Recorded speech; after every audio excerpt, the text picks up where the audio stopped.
This is chapter 33 of Holes by Louis Sachar. He slowed to a walk. As far as he could tell, nobody was chasing him. He could hear voices coming from back by the truck, but couldn't make out the words. Occasionally, he'd hear the revving of the engine, but the truck wasn't going anywhere anytime soon. He headed in what he thought was the direction of Big Thumb. He couldn't see it through the haze. Walking helped calm him down and allowed him to think clearly. He doubted he could make it to Big Thumb, and with no water in his canteen, he didn't want to risk his life on the hope that he'd find refuge there. He'd have to return to camp. He knew that, but he was in no hurry. It would be better to return later, after everyone had a chance to calm down. And as long as he'd come this far, he might as well look for Zero. He decided he would walk as long as he could, until he was too weak to go any farther. Then he'd turn around and go back. He smiled as he realized that wouldn't quite work. He would only go halfway as far as he thought he could go, so that he'd still have the strength to return.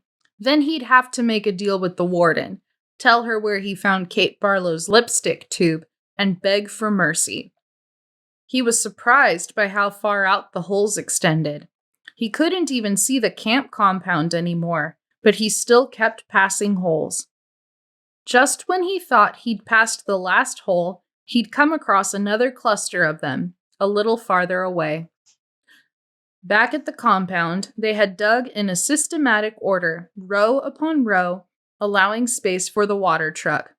But out here, there was no system. It was as if every once in a while, in a fit of frustration, the warden would just pick a spot at random and say, "What the hell? Dig here." It was like trying to guess the winning numbers in a lottery. Stanley found himself looking down into each hole he passed. He didn't admit to himself what he was looking for. After more than an hour had gone by, he thought he had surely seen the last hole, but then off to the left, he saw another cluster of them. He didn't actually see the holes. He saw the mounds of dirt that surrounded them.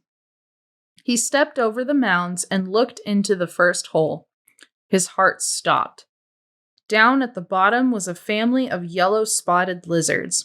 Their large red eyes looked up at him. He leapt back over the mound and ran.